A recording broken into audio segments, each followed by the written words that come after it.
ব্রেকআপের কিছুদিন পর আমার এক্স নিজে থেকেই যোগাযোগ করছে। এমতো অবস্থায় আমার কী করণীয়? এই হচ্ছে আজকের ভিডিওর মূল বিষয়বস্তু।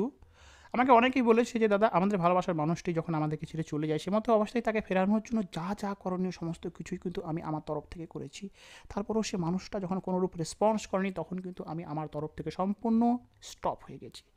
তারপর লক্ষ্য করে দেখি সে মানুষটা কখনো আমাকে একটা ছোট্ট এসএমএস করে, কখনো বা দেখি তার ফোনের তরফ থেকে আমাকে মিস কল করা হয়েছে, কখনো বা সে আমাকে আনব্লক করে, আবার কখনো বা ব্লক করে দেয়।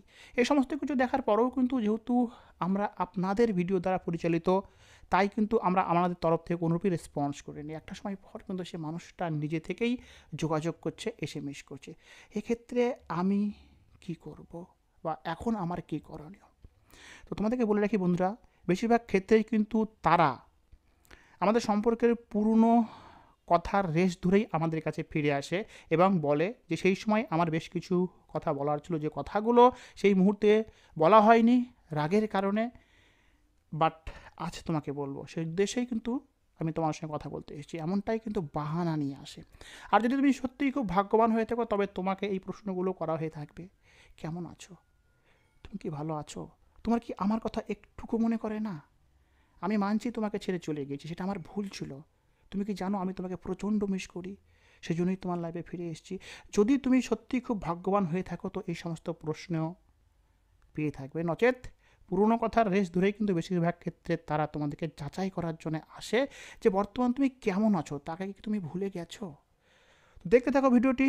ভিডিওটির মাধ্যমে আজ তোমাদেরকে বলবো, ব্রেকআপের পর এক্স ফিরে আসলে কীভাবে সেই সিচুয়েশনকে হ্যান্ডেল করতে হবে, যার থ্রুতে সে মানুষটিকে কিন্তু তুমি পার্মানেন্টলি তোমার ভালোবাসার মানুষ করে রাখতে পারবে।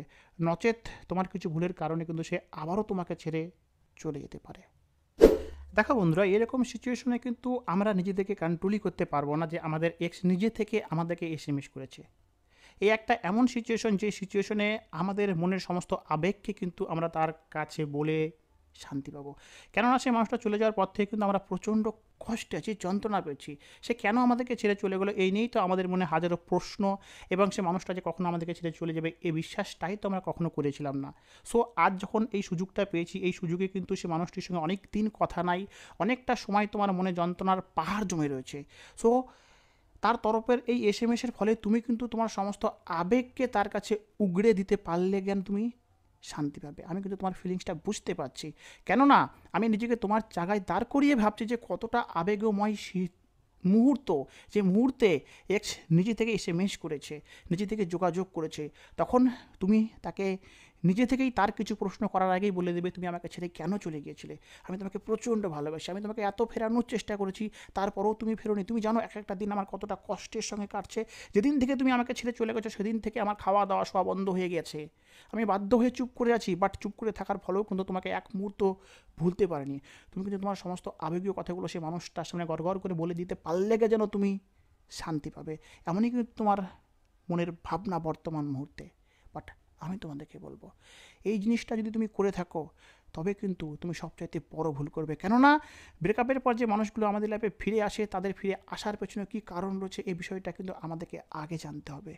এজন্যই জানতে হবে, সবাই যে আমাদের লাইফে ফিরে আসে আমাদেরকে ভালোবেসে, এমনটা কিন্তু না। কেননা তাদেরকে আমরা ভালোবাসি, তাদের পেছনে আমরা পড়েছিলাম।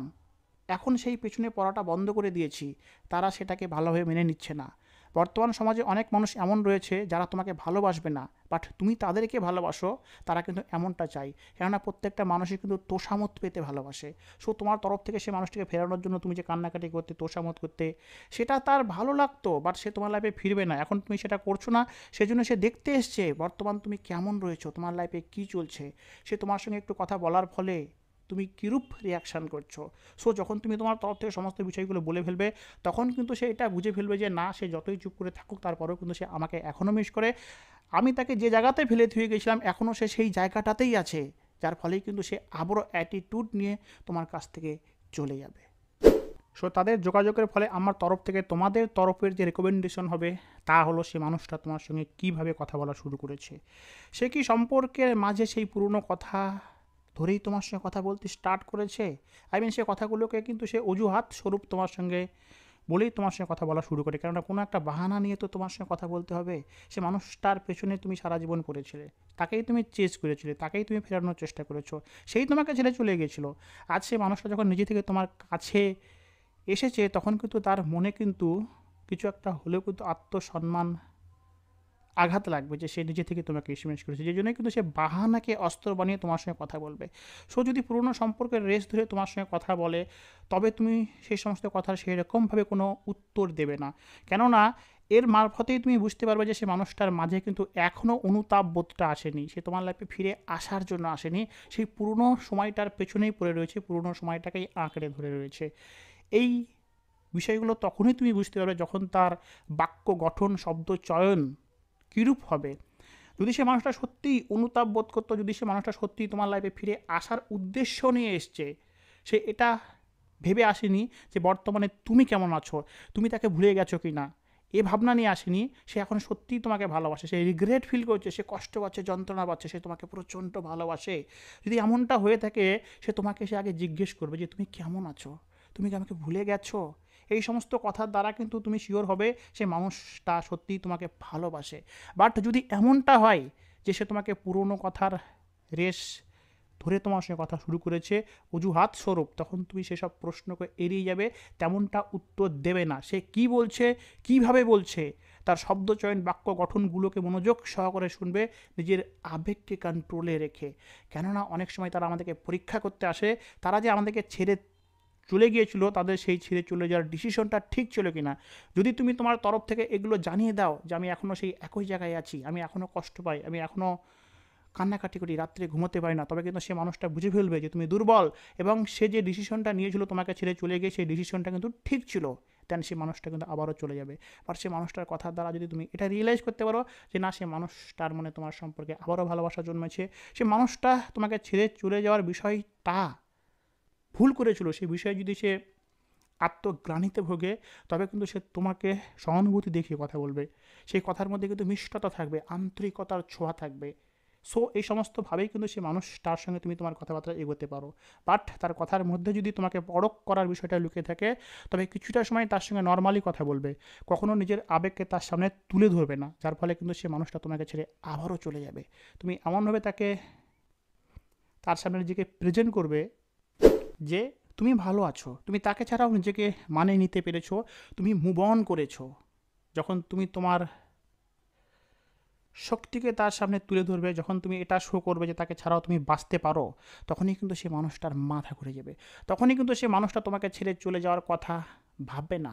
সে মানুষটা এটা ভাবে যে না, এ নিজেকে কন্ট্রোল করতে পারে, এ নিজেকে নিয়ন্ত্রণ করতে পারে, এ মানুষটা সত্যিই শক্তিশালী। আর প্রত্যেকটা মানুষই কিন্তু শক্তিশালী মানুষকে ভালোবাসতে পছন্দ করে, তাই নিজের আবেগকে তুলে ধরবে না। আমরা সকলেই কিন্তু বেশিরভাগই এই ভুলটা করে থাকি। এক্স যোগাযোগ করা মাত্রই কিন্তু আমরা আমাদের তরফ থেকে সমস্ত আবেগটা তার উপর ঢেলে দিতে পারলে কিন্তু শান্তি পেয়ে যাই। তাই কিছুদিন তার সঙ্গে কথাবার্তা বলো, কথাবার্তা বলার মাঝে দেখো, তাকে বোঝার চেষ্টা করো তার তোমার লাইফে আসার উদ্দেশ্যটা কী। যদি সে সত্যিই তোমাকে ভালোবেসে তোমার লাইফে আসে, সে তোমাকে ছেড়ে চলে যাওয়ার জন্য অনুতাপ বোধ করে, রিগ্রেট ফিল করে, তবে তুমি তাকে প্রচণ্ড ভালোবাসা দাও, দেন তোমাদের সম্পর্কটা ঠিক হয়ে যাবে। বাট যদি তুমি তার কথার দ্বারা এটা বুঝতে পারো সে তোমাকে পরখ করার জন্য এসছে, জাস্ট সে জানার জন্য এসছে তুমি এখন কেমন রয়েছো, কোন অবস্থায় রয়েছো, তাহলে কখনো ভুলেও নিজের এই দুর্বলতাকে তার সামনে প্রকাশ করো না। সে তোমাকে ছেড়ে চলে যাবে, তোমাকে নিয়ে হাসাহাসি করবে। তাই এক্স যদি যোগাযোগ করে, সহজে নিজের দুর্বলতাকে প্রকাশ করবে না, সহজে নিজের আবেগকে তার সামনে তুলে ধরবে না। কিছুটা সময় অপেক্ষা করো, নিজের আবেগকে নিয়ন্ত্রণ করে সে মানুষটার সঙ্গে কথা বলো। আমি তোমাদেরকে এটুকু বলতে পারি, সঠিক মানুষটাকে চিনতে তুমি পারবে, কেননা যে মানুষটাকে এতদিন ভালোবেসে এসেছিলে সেই মানুষটাকেই কিন্তু তুমি বুঝে উঠতে পেরেছিলে না যে সে মানুষটা একটা দিন তোমাকে ছেড়ে চলে যেতে পারবে। ভালোবাসার মানুষটা যে এমন করতে পারবে, এটা যেমন তুমি বুঝতে পারোনি, আজ সে মানুষটা যে তোমার আবেগ নিয়ে খেলতে এসেছে কি না সেটাও কিন্তু তোমার পক্ষে বোঝা খুবই কষ্টকর বা অসুবিধাজনক। তাই একটু সময় নাও, একটু নিজেকে কন্ট্রোল করো, তার উদ্দেশ্যটা জানো, কোন উদ্দেশ্য নিয়ে সে তোমার লাইফে এসছে। যখন তার উদ্দেশ্য সম্পর্কে তুমি স্বচ্ছ ধারণা তোমার হয়ে যাবে, তখনই কিন্তু তুমি তার সঙ্গে ফ্রেন্ডলি কথা বলতে পারবে। তখন তোমার আবেগকে তার সামনে তুলে ধরলেও কোনো ব্যাপার না, কেননা সে মানুষটা বর্তমান তোমাকে ভালোবাসছে, সে নিজের ডিসিশনে অসুখী, সে নিজের ডিসিশনের জন্য অনুতাপ বোধ করছে। বাট তার উদ্দেশ্য যদি এটা জানার হয়ে থাকে তোমাকে পরীক্ষা করার জন্য আসা, তখন তুমি তোমার তরফের কোনো কথা বলবে না। তুমি এমনভাবে নিজেকে শো করবে তুমি ভালো আছো, তুমি মুভ অন করে নিয়েছো। সে চলে যাওয়ার পরেও তাকে ছাড়া তুমি ভালোভাবে বাঁচতে পারো, যার ফলে সে রিগ্রেট ফিল করবে, সে তখন পস্তাবে। তো বন্ধুরা, এই ছিল আজকের ভিডিও। এক্স যোগাযোগ করলে আমাদেরকে কিভাবে তার সঙ্গে কনভারসেশনে যুক্ত হতে হবে। ভিডিও ভালো লাগলে লাইক কমেন্ট শেয়ার করে দিও, কমেন্ট অবশ্যই করো। বাই।